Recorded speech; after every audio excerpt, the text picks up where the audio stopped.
Why is it like literally the second I hit record, there's a garbage truck out the front? Hey, hello. Welcome to the channel. Welcome back to the channel if you watched my previous video. Welcome to my monthly wrap up, or I should say bi-monthly wrap up, because I'm going to do September and October because I read 14 books. Which seems like a lot, I know, but would you be surprised to know that I was actually in a reading slump? So the reason that I read 14 books was because I was basically just like throwing everything at the wall and like hoping something would stick and like warm something in my cold dead heart. It was a really rough start to the month, so let's just get into it. This one hurts. This one, I have real personal beef with both this book and TikTok for gaslighting me into thinking that I should have loved this book. And you know what? I should have loved this book. This book was like cooked up in a science laboratory specifically for me to love and enjoy. And I DNF'd it, guys. And I'm almost kind of scared to talk about this one because people have opinions about both the book and like the book boyfriend. It's Powerless by Lauren Roberts, guys. I hated this book. I hated it. I DNF'd it. I didn't finish it. I don't even think I got halfway through and I gave up. I was so bored. Oh my gosh, I was so bored. So if you live under a rock and have never heard of Powerless by Lauren Roberts, I'll give you like a quick rundown of the plot. Essentially, the plot of this book is our main heroine, whose name is Peyton, because of course it is, because women in this book are never allowed to just have, God forbid, like Susan as a name. Peyton lives in like the slum part of this post-apocalyptic world, in a world where basically everyone has kind of like, I would say they're sort of like almost like X-Men powers, because it's not like a magic system where everyone can kind of do the same thing to varying like degrees. And the king has decided that anyone who is powerless is sort of like public enemy number one. Peyton, as you may have guessed from the title, doesn't have any special ability, but her dad sort of taught her kind of psychic tricks to basically like read people and then make educated guesses about them to come across as having like really low level powers of psychicism.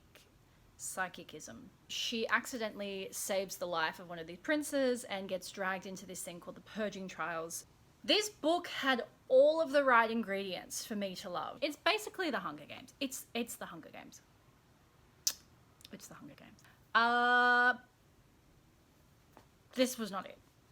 Like, girl, you have no power. How are you like making it out alive against all these people who can like turn themselves into rocks?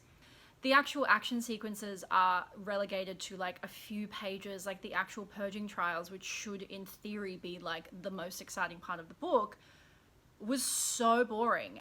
And then we got like 4 pages of exposition while she slow dances with one of the princes. Are you excited yet?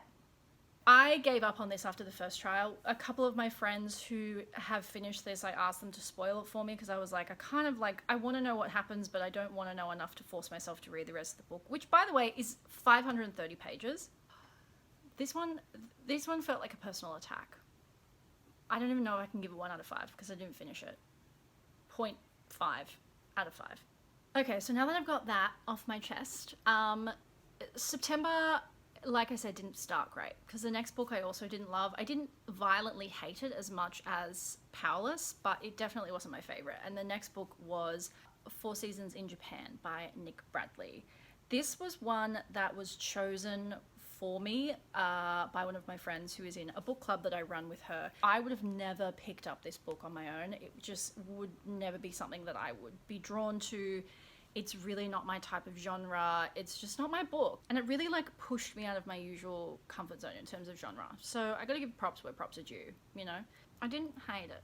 The 4 Seasons in Japan follows, it's kind of like a book within a book. So essentially Flo Dunthorpe is a translator from America, I believe, but she's living in Japan full time because she works translating English books into Japanese. She's sort of at an impasse, like creatively blocked. She had quite a bit of success with her last translated book and she's really struggling to like find her next muse. She's on the bullet train and someone walks off and leaves a copy of a book on their seat. And this book is called The Sound of Water. Let's talk about something. If Flo Dunthorpe has one hater, it is me. If Flo Dunthorpe has no haters, I am dead. I don't think I've hated a main character who is supposed to be a protagonist. I don't think I've hated someone this much ever. So the story within the story, which is called The Sound of Water, is actually quite good. Like, I really enjoyed this story. It's about a young boy called Kaio who has failed his university entrance exams, and so he goes to live with his grandmother in sort of like a small rural Japanese town, and basically he's going to like a summer school. And his grandmother is a real bitch. They're very different people. She's very hard on Kaio. She has very, very high, like, old school expectations. But as the story continues, you learn that both Kaio and Ayoko act the way they do for very specific reasons and because of, like, trauma in their past. And it's actually, like, their friendship and their relationship is really beautiful, and watching them grow to love each other throughout the story is really gorgeous. Like, I loved their sort of burgeoning friendship and them growing to know each other and understanding why one acts the way they do. It was really well done. However, every time we would flash back to Flo's storyline, I had to resist the urge. I'm pretty sure there were a couple of chapters that I actually just straight up skipped. If I was just ranking the story within the story, like The Sound of Water, I would give it a solid 3.8. I really enjoyed the story. I really enjoyed the scenery of the tiny rural town that they lived in, the kind of slow, old school way of life. Oh, I just hate Flo. I hate her so much. Overall, I have to give this like a 2.5, because the highs of this book were high, the lows were low. The next book I read was Five Survive by Holly Jackson. We have a winner, folks. I really enjoyed this book. I needed some smooth brain young adult this month. I needed that. I needed that in my soul. I needed that in my heart. I needed that in every sense of the spiritually, mentally, physically, emotionally. I needed smooth brain, young adult, brain off, no thoughts. Five Survive is about 6 friends who are road tripping to spring break in an RV. So they're going from, I think just south of New York down to like Florida. And they've rented this RV and they're driving down together, and they get lost in sort of a back road. And then the tire breaks. So they all get out of the RV, and then they realize after they fix the tire and get back in the RV that it didn't actually break. It was shot out by a sniper, and they are now trapped in this RV in the middle of nowhere with a sniper who has said that one of you has a secret and I know what it is, but I want you to confess it to everyone else. And if you confess it, I will shoot you, but I will let everyone else go free. But if you try and leave the RV, I will shoot anyone. So as the title may suggest, not all of the friends are going to survive the night. When you read these books, like you know what you're getting. You know there's going to be like a twist at the end. So you're kind of trying to play Sherlock throughout the book and figure out what's going to go on. A couple of my friends who read it for the book club said that they guessed kind of the big reveal at the end, but maybe I'm stupid because I didn't right up until the end. I think the thing I enjoyed the most, trope where the person's searching for like one secret, but while you're searching for that secret, other secrets unravel and reveal themselves. And I really loved that all of the friends are kind of equally nervous because they all have a secret and they all kind of think that the sniper is talking about them, and so throughout the course of the book all of their secrets are slowly revealed. I would give this a solid 4.25 out of 5. I was pretty damn stoked about having a book that finally like stirred something in my cold dead heart and like tickled that little joyous dopamine part of my brain. So after Five Survive, I moved on to one of my personal most anticipated books of the year, which is why it hurts me to say I was so incredibly mid about this book, and that is Daydream by Hannah Grace. I have read Icebreaker, I have read Wildfire. I thoroughly enjoyed both. I mean, you don't go into a Hannah Grace novel expecting like Russian literature, right? We're not having life-altering revelations while we read Hannah Grace, and that's okay. That's okay. So here's the thing. Hannah Grace is doing like the Hannah Grace cinematic universe, which is now like the newest thing in romance books. So this book is from the perspective of Henry, who is one of like Nate and the other guy whose name I can't remember. They're friends from the ice hockey team. So they're all ice hockey players. They're all out there on the ice skating, throwing the puck. I don't know sports. Henry has been an interesting character because I think he's very obviously written as like undiagnosed ADHD autism, which I think is something that A, a lot of people in today's age can relate to, but B, I don't think we get a lot of characters who have these traits that aren't like super, like that fucking Sia movie, like just super overplayed and super ridiculous and dumb. Like we don't get just normal human beings. The whole premise of this book is that Henry struggles with his like undiagnosed neurospicy tendencies, which I get because I have ADHD, and it's something that particularly as I get older, I'm realizing more and more like affects my life and affects my friendships and affects how I move throughout the world. So I was like ready for this book. I was like, give me something I can relate to. I'm seated, I'm ready. It's set up that he's supposed to have all of these struggles, but at no point does he actually, in my opinion, really struggle with anything. He's struggling with being the team captain of the hockey team, but like he doesn't want to be the team captain of the hockey team. So it's like you don't feel any like emotional connection to him struggling with that because he doesn't even want it. Okay, well, you don't care, so why should I? I don't know if it was like this just hit a nerve for me because as someone with a neurospicy brain, it's not a plot point to sprinkle in for fun. Like if you're gonna give your characters these traits and have them be a huge part of their journey and personality arc, like I don't know. It's a 2.5. It hurts me to say, but it's a 2.5. I'm sorry. I don't make the rules. I just yap about them on the internet. Okay. The next book we're going to talk about. Oh, I love this book. This is where I started to do this, and it kind of kept doing that till the end of the month. We're talking about What the River Knows by Isabel Ibanez. Now, first of all, whoever designed the cover for this and wrote the synopsis on the back, we're going to meet in the parking lot after this video. The cover, gorgeous.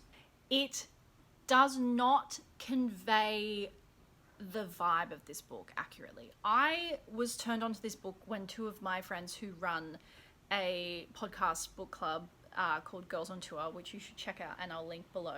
I had seen this book. It was in like the historical fiction section of my work, and I'd seen the cover, I'd read the back, and I was like, it sounds very stuffy and serious and very like high fantasy historical fiction, like not for me. Which is why I need to have words with the publishing company, because you are doing your book such a disservice. Okay, so the setup for this book is we have our main character Inez, who is living up in luxury in Buenos Aires, and then she receives a letter saying her two parents, who are kind of famous archaeologists who spend a lot of their time in Egypt, she gets a letter saying that both her parents have disappeared, presumed passed away.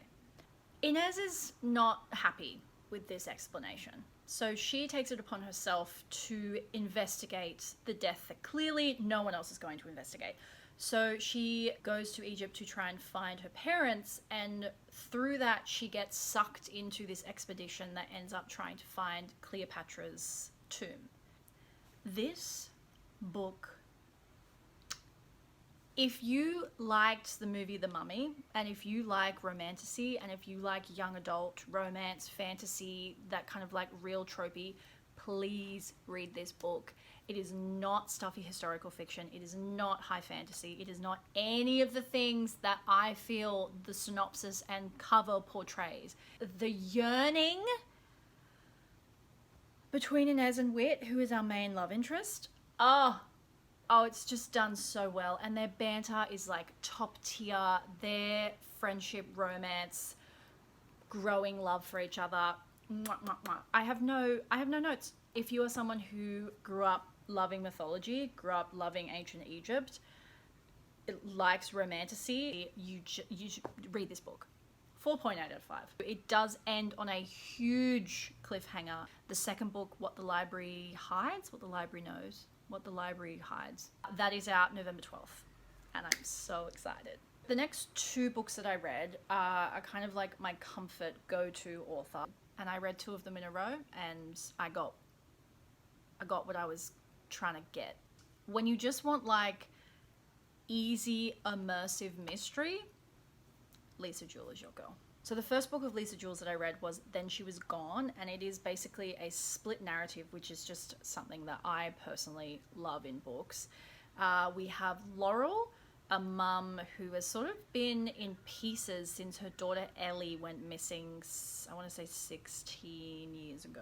Ellie sort of like left for school one day and basically disappeared without a trace, and Laurel has been trying to sort of pick up the pieces of her life ever since. And then the other side of the story is Ellie's perspective leading up to the weeks before her disappearance. So I found all of those chapters are just filled with this horrific sense of dread, because you know for a fact from present time, 16 years in the future, that Ellie has gone missing and is still missing. So you presume after 16 years she's passed away or been murdered. So when we flash forward to present time through Laurel's perspective, she has just met a man called Floyd who has sort of come in and started repairing her broken heart and has swept her off her feet.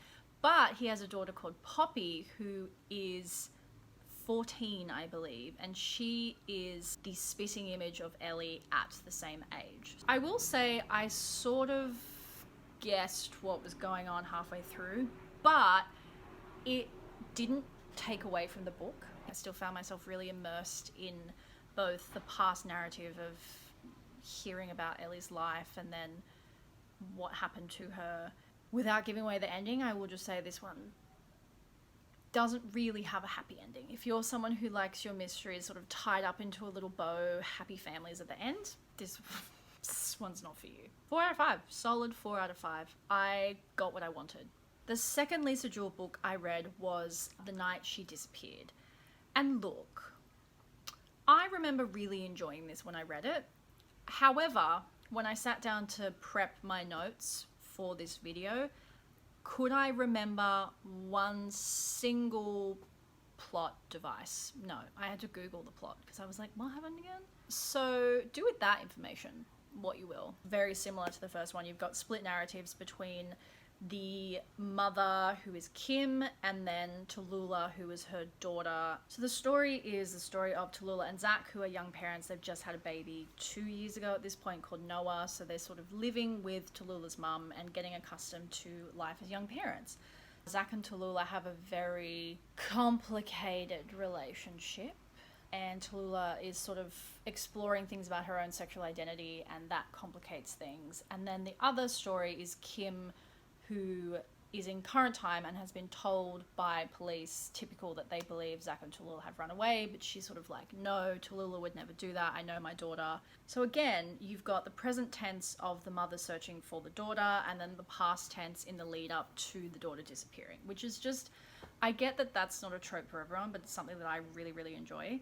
Here's the thing, the ending, it was entertaining. It was also a bit goofy. You usually need a big twist that's borderline unrealistic to kind of wrap up all the threads of the plot, but I think there was a little bit too much creative liberty taken with this one. There's only so many plot holes I can forgive before I start sort of like... I did really enjoy this though. It was solid, but it definitely requires a pinch of... Sure, why not? I'd probably give this one a 3.8, 3.5. 3.75 out of 4. Next up was, again, for my book club, this was November's book that we're going to be talking about actually tomorrow. So that's exciting to be able to see what everyone else thought about it.